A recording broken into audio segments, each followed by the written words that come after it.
भोपाल से प्रस्तुत हैं प्रादेशिक समाचार। मैं समाचारों के साथ बाबूलाल अहिरवार।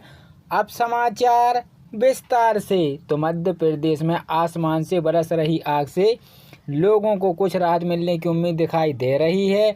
दरअसल राजधानी भोपाल समेत प्रदेश के कई जिलों में मौसम विभाग ने बारिश की उम्मीद जताई है। हालांकि मौसम विभाग का कहना है कि आने वाले 24 घंटे तक मौसम में बहुत ज़्यादा बदलाव की उम्मीद है, लेकिन आसमान में बादल छाने से लोगों की तीखी धूप और गर्मी से कुछ राहत जरूरी मिलेगी।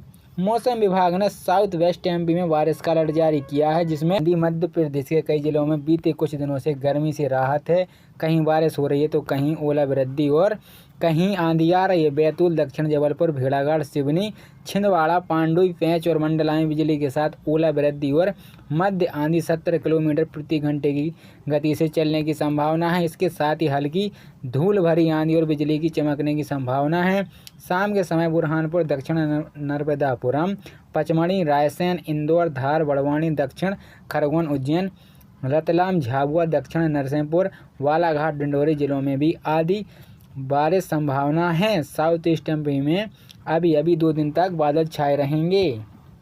जीवन के कई साल शासकीय सेवा में देने वाले सरकारी कर्मचारी को रिटायर होने जाने के बाद अपने पेंशन प्रकरणों के निपटारे के लिए दफ्तरों के चक्कर लगाने पड़ते हैं, तो उन्हें बहुत परेशान करता है। पेंशन को इसी परेशानी को देखते हुए ग्वालियर जिला प्रशासन ने 21 और 22 मई को 2 दिवसीय शिविर लगाने का निर्णय लिया, जिसमें पेंशन प्रकरणों का निपटारा किया जाएगा। 30 अप्रैल तक रिटायर कर्मचारियों के प्रकरणों का होगा निपटारा।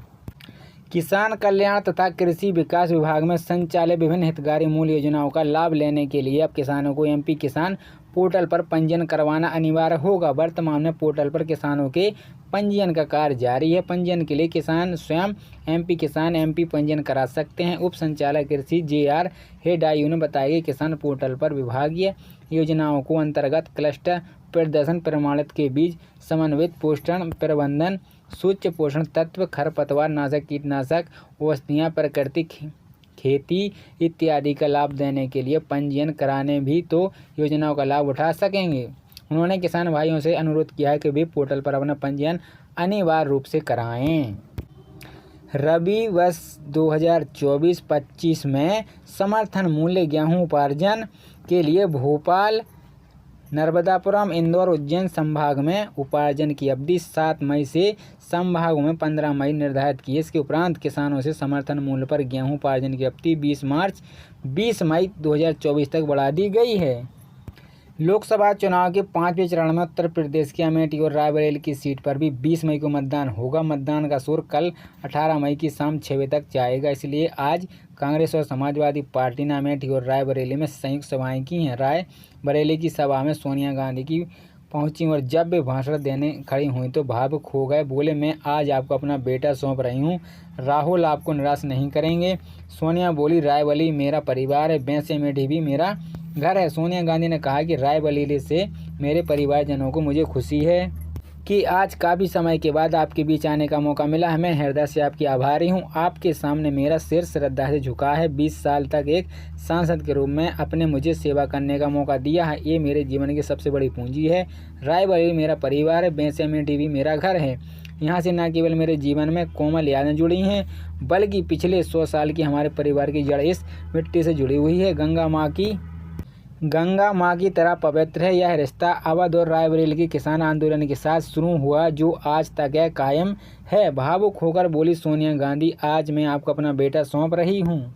केंद्रीय गृह मंत्री अमित शाह ने कहा कि हमारे 400 पार की बात इसलिए नहीं की है कि हम संवाद बदलना चाहते हैं। क्या राहुल बाबा एंड कंपनी ऐसी बात करेंगे और देश की जनता से मान देंगे? देश ने ही हमें बहुत दिया और हम आपको पता है कि हमारे पास पिछले 10 साल से पर्याप्त बहुमत है।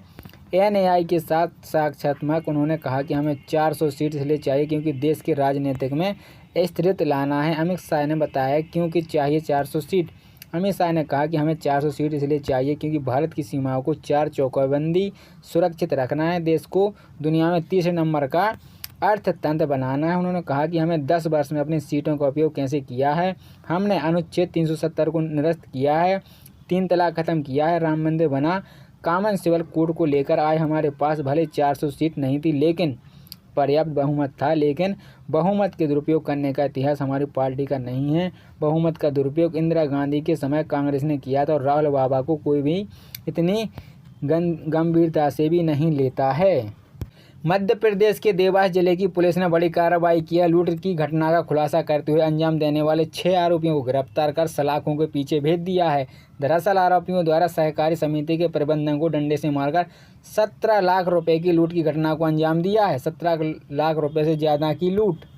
मुख्यमंत्री मोहन यादव ने स्वाति मालीवाल मामले पर कहा कि हमारी संस्कृति नारी सम्मान की रही है। आम आदमी पार्टी में जो कुछ चलता है उसके लिए देश के कभी भी अरविंद केजरीवाल उनकी पार्टी को माफ़ नहीं करेगा। उन्होंने कहा कि इसे लेकर केजरीवाल को स्थिति स्पष्ट कराना चाहिए और माफ़ी मांगनी चाहिए। सीएम मोहन यादव ने कहा कि माफ़ी मांगेगा केजरीवाल। सीएम मोहन यादव ने कहा कि दिल्ली की आम आदमी पार्टी उनके सीएम के घर अंदर जो हुआ वो निंदनीय है। आज़ादी के बाद पहली बार ऐसा हो रहा है कि किसी मुख्यमंत्री को जेल भेजा गया है और वो पद ना छोड़ेंगे। उनके घर में एक महिला के साथ मारपीट हो और वो कुछ ना कहें, इसको लेकर तुरंत संज्ञान लेकर पार्टी स्तर पर कार्रवाई करनी चाहिए। वो उनकी पार्टी की बड़ी नेता हैं। हमारे यहाँ स्त्री देवी स्वरूप मानी जाती है। आम आदमी पार्टी को जनता माफ़ नहीं करेगी। अभी भी समय है। अरविंद केजरीवाल को माफ़ी मांगना चाहिए और अपनी स्थिति स्पष्ट करानी चाहिए।